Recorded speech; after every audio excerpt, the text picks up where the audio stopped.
Hey everyone, I'm Ria. Welcome back to our ongoing journey into the world of music theory. Today we're diving into episode 10 of our series on Schoenberg's theory of harmony. In the last episode, we talked about cadences and some practical advice for writing harmonic progressions. If you don't quite remember what we covered, I recommend going back to review it before continuing. This time, our topic is modulation. So, why do we modulate in the first place? According to Schoenberg, every note that isn't a tonic naturally wants to escape. It wants to break free from the gravitational pull of the home key. If cadences serve to reinforce the current key, then modulation does the opposite. It breaks away and aims to establish a new one. There are four main types of modulation. The first is a sort of constant wandering. The music briefly steps outside the original key, then comes back, going back and forth in a kind of harmonic tug-of-war. This kind of modulation is really just an extension of the cadence. The second type actually leaves the original key and establishes a new one, but only temporarily, kind of like a musical side quest. The third is where things get ambiguous. The music floats between several keys, constantly shifting its allegiance, so to speak. And finally, the fourth type is when the music doesn't really have a key at all. Welcome to atonality. Our focus in this episode is on the second type, real modulation to a new key. The third and fourth types? Those are more advanced. We'll save those for another time. So, how do we modulate? Well, we usually don't just throw a new key at the listener out of nowhere. That would be a bit jarring. Instead, we use a gradual transition. I've sketched out a basic path to illustrate how this works. Let's say we're moving from a red key to a blue key. We don't just jump from red to blue. We pass through a buffer zone. This zone is made up of chords that exist in both keys, in other words, common chords.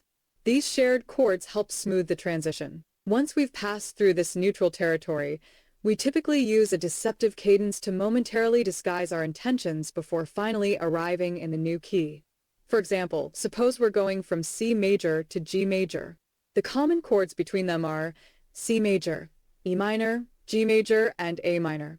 These chords don't clearly belong to either C or G on their own, which makes them perfect for this no man's land. Once we've spent some time there, we move on to chords that only exist in G major, like the dominant chord D major, which includes the note F sharp. That F sharp isn't in C major, so its presence signals that we're no longer in Kansas. Now, before we jump into exercises, there are a few more things to keep in mind. This is just an introduction to modulation, so for now you only need to practice modulating to nearby keys, relative major or minor, or a fifth up or down. If you're in C major, good target keys are A minor, G major, E minor, F major, and D minor. Also, when modulating, you can briefly pass through the relative keys of both your starting and destination key. So if you want to go from C major to E minor, you might pass through A minor and G major first. That gives you a more natural and flowing transition, C major, and then A minor, and then to E minor, and finally to G major.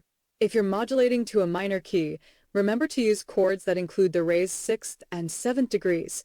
That's essential for building a proper deceptive cadence afterward. And one more subtle but important detail. When using these raised tones, make sure that the chords before them don't include the unraised versions of the same notes.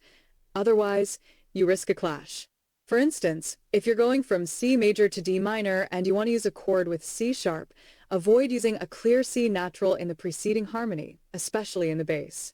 You want a smooth handoff, not a tonal argument. If this is your first time trying to write a modulation, you might feel a bit lost, like, where do I even start? Don't worry, I got some tips to help you sketch your modulation path. Let's say your goal is to modulate from D major to A major. One possible roadmap could look like this. Start in D major, then move to its relative minor, B minor. From there, you transition to the relative minor of your target key, F sharp minor, and finally arrive at A major. Of course, you don't have to go through relative minors if you don't want to. I'm just using them here to demonstrate a fully fleshed out example.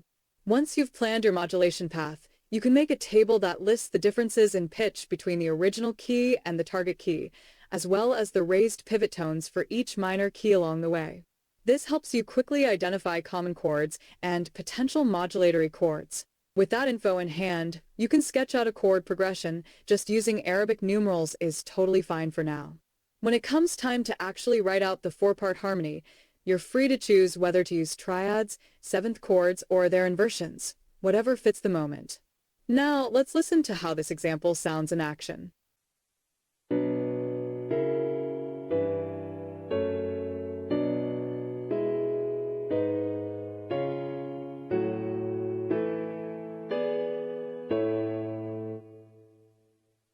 And if you're up for a challenge, try writing some modulation exercises of your own. Don't be afraid to explore different keys. I'm Ria, and if you're about learning composition and harmony in a systematic way, make sure to subscribe to my channel. I'll see you in the next episode. Bye for now.